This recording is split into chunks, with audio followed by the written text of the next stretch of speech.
my goal tonight is to make grief make sense in the context of breakups and help you be able to process breakups the same way you would process other ordinary types of grief. All right. So this is going to be a lot of fun, and I'm excited to give it to you. You should have your journals. Let's get ready to write, and let's support the show. Let me give you my definition of grief.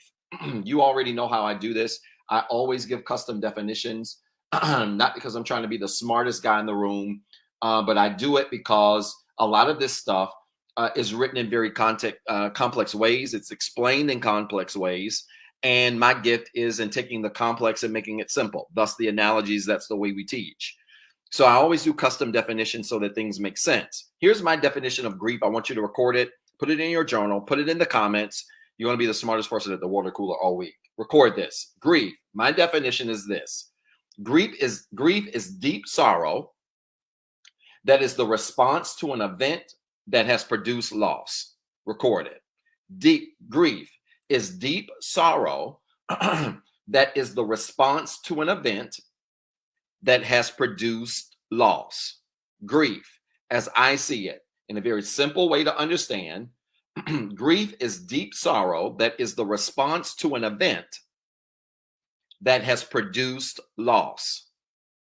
Grief is deep sorrow that is the response to an event that has produced loss. All right. I want you to get this. Again, this is not a broken record. I like to make sure everybody has it. All right. Like the video, share the video, but you should be writing. So your hands should be busy tonight. Grief, deep sorrow that is the response to an event that has produced loss. This is what I believe about grief. Grief is not possible without a few elements. Number one, it has to involve deep sorrow. Okay. Deep sorrow, right? More than just ordinary sadness.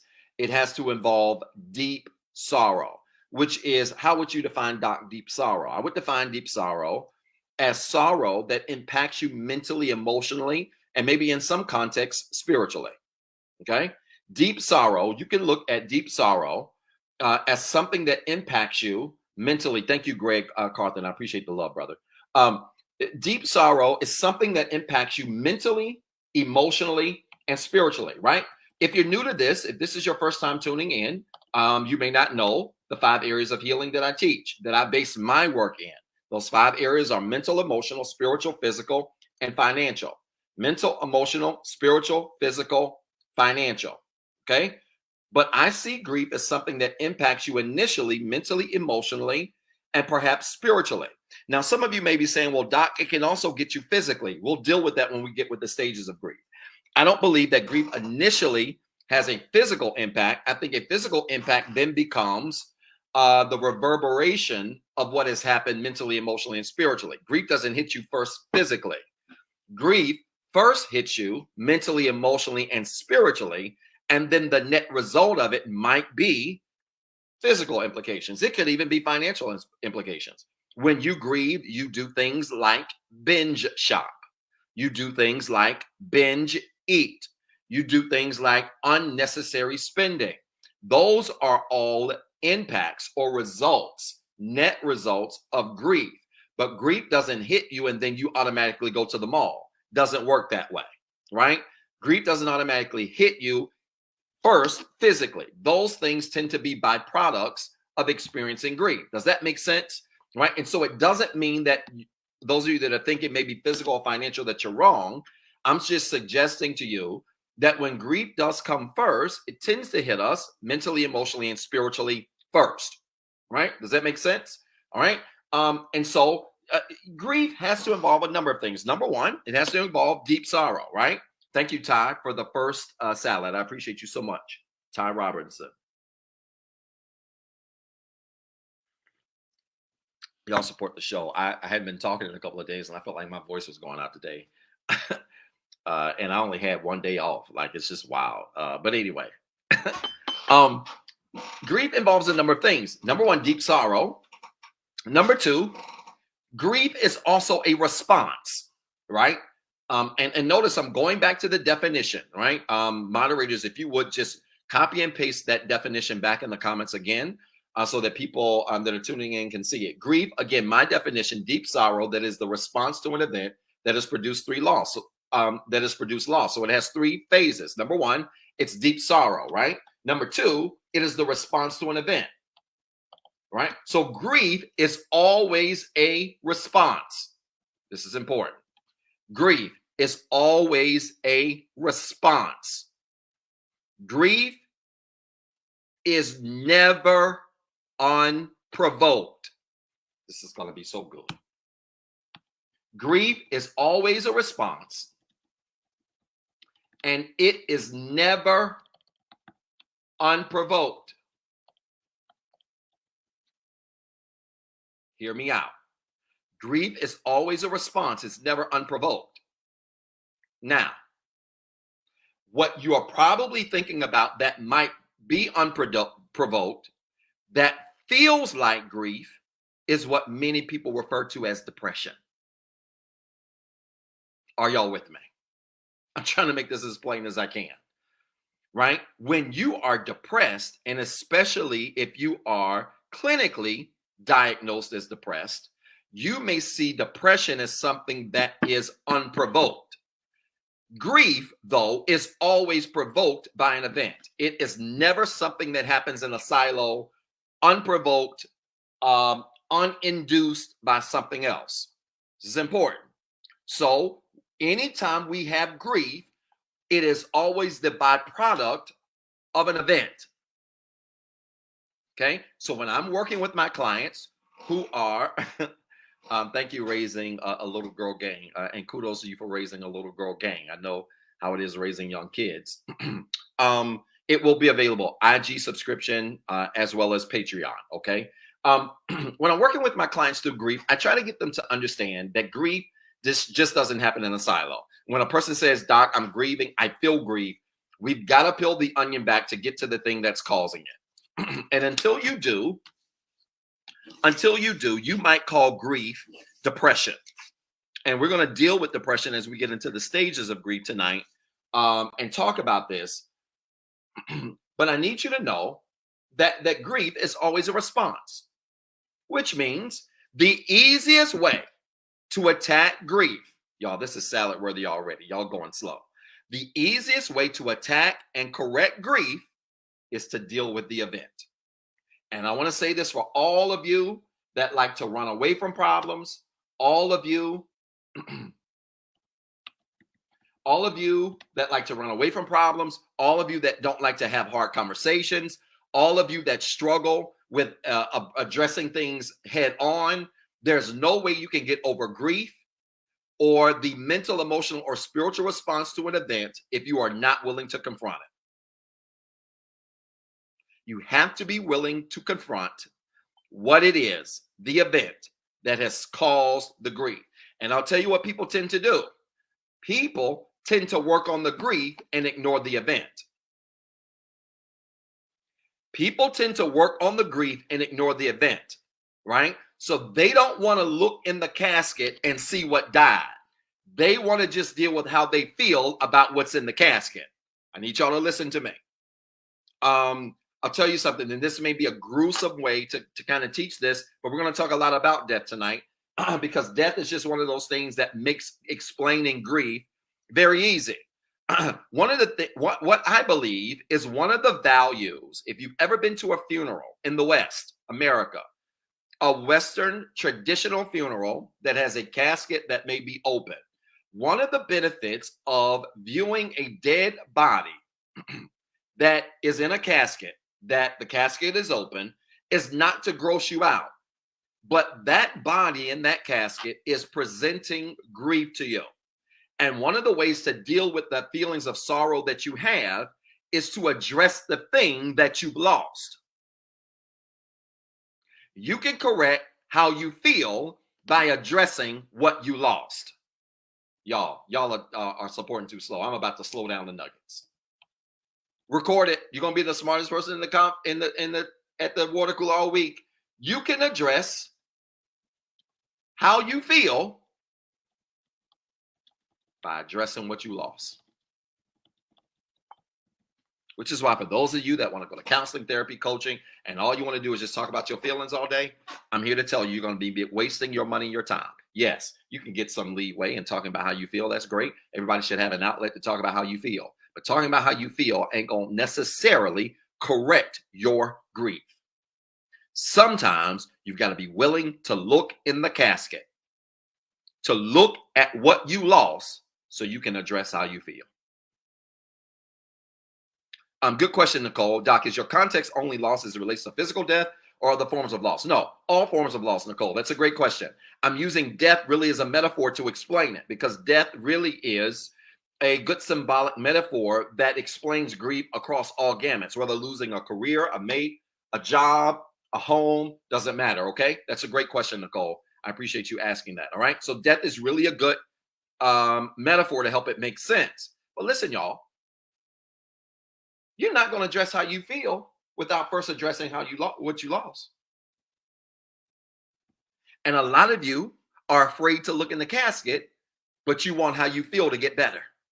Doesn't work that way, right? So when I've counseled people who've had to be counseled through death, I've done that for a long time. My father actually was the first person that helped to train me with doing that as a PK. Seeing him do funeral after funeral after funeral and things like that, you really learn the implications of grief and how to work with people that are experiencing grief. But walking someone up to a casket and allowing them to face to face what they've lost, hurts like heck. I'm not going to make it like it doesn't hurt. The beauty of looking in the casket is that facing what you lost helps you to address how you feel. And I'm here to tell you, many of you are still grieving because you're ignoring what you lost. I hope this is making sense. Many of you are struggling with how you feel because you're not taking a look at what you lost, okay? Now, you have to be willing to face what you lost so you can properly address how you feel. Because again, grief is the response to the event. It's a response to what's in the casket. It's a response to what has died. It's a response to what you lost. It is a response to what has been taken away from you. It is a response to what has left you. It is a response to all of those things. That's what grief is. And so we deal with the feeling by dealing with the event, okay? Part of dealing with the feeling is addressing head on the event. Does this make sense to anyone? All right. Here's the third element of that definition. Deep sorrow, that is the response. We talked about deep sorrow. That is the response to an event. Here we go. That has produced loss. Grief is not grief without a loss. Grief is not grief without a loss. That sounds probably profound, maybe to some. It's really simple in my brain that many people confuse words like grief and depression, when you can in essence be depressed and not lose anything, but you can't be grieved without losing something. Grief has to involve loss. And without loss, grief is not present. It has to involve the loss of something. And this is why I really want to talk about grieving in the context of breakups tonight, because many people, I've had people, clients that I work with that literally are fresh off breakups. I'm talking like weeks and sometimes days away from breakups, who set up some time to talk and they're fresh off a breakup. I had people who had been 4 or 5 years post breakup and still grieving the loss of a relationship. I want to say this to you, that grief isn't even really possible until you accept a loss. There has to be a loss in order for grief to take place. Let me just say this one thing about grief, and I mean this in the most sincere way possible. None of you should allow people to do two things to you as it relates to grief. There are two things that we don't have a right to do to anybody as it relates to grief. Number one, we don't have a right to tell people how to grieve. I need you to record this. Number one, we don't have a right to tell people how to grieve. So for all of you people who tell people you're supposed to grieve like this and grieve like this and grieve like this and in this order and do it like this, and you're not supposed to do this and you're not supposed to do this, you are out of order and incorrect. None of us has a right to tell people how to grieve. Because what happens is that when you attempt to tell people how to grieve, you set the stage for them to mask the proper way to grieve. So people will then conceal how they really feel to do something in a way that makes them feel comfortable around you. People have a right to grieve the way they want to grieve. And I think that's very important for us to understand. People have a right to think about how they want to grieve. And this is the other thing that we don't have a right to do. We don't have a right to tell people how long to grieve. And this is where I'm going to get some of you upset tonight. We don't have a right to tell people how long to grieve, regardless of what you think. There's not a book that exists that says, if you lose this, you should grieve this amount of days. There's not a formula for that. We don't have a right to tell people how to grieve. We don't have a right to tell people how long to grieve. Y'all, that was salad worthy right here, but this is going to be the one that's salad worthy. You ready? I hope I don't lose y'all. This is the only thing that I really believe about grief. Thank you, Latrina, for the salad. I don't expect no salads right here because this is going to shake some of y'all. This is the only thing that I believe. This is Dr. Zeb's opinion. And it's based on the 5 stages of grief, and I'm going to explain it. Y'all, while we don't have a right to tell you how to grieve and how long to grieve, you ready? This is what I believe. There is nothing that you lose that you should grieve for the rest of your life. I know I'm going to lose some of you here. I know. And y'all, I want you to put in all capital letters right here. In all capital letters, levels. When I explain this to my clients, like I'm going to give you all a good session tonight, I tell them that when you go through the stages of grief, there is a stage that you get to that if you really reach that stage, for real, you cannot tell me that you can absolutely be grieving something for the rest of your life. Can't tell you how to grieve. I can't tell you how long to grieve, but I'm in the healing business. My work is grounded in healing, which means I'm of the opinion that yes, you can heal from grief. I'm of the opinion that grief healing isn't just this place that you aspire for that you never reach. We're always healing. No. When your foot was broke, did your foot heal? When your arm was broke, did your arm heal? When your leg was broke, did your leg heal? Or for the rest of your life, were you ever evolving towards healing? I believe that when it comes to healing, there's such a thing as finality.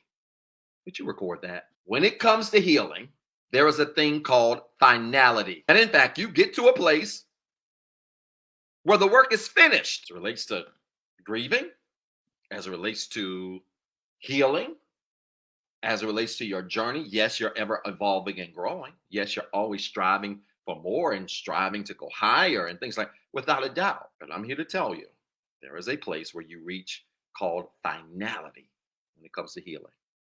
And I believe grieving is the same way. I can't tell you how to grieve. None of us can. I can't tell you how long to grieve. You have a right to do it. But what I can say to you is that grieving should not last for the rest of your life, especially if you're doing the work. Now, there's the caveat. If you're not doing the work to process the grief, then it might last for a very long time. I mean, I want us to be very clear here. If you're not doing the work to address the grief, then your grief might last a very long time. I'm not gonna hold you. I'm just telling you the truth. But if you're doing the work and seriously doing the work, then grief should not last it shouldn't last the rest of your life.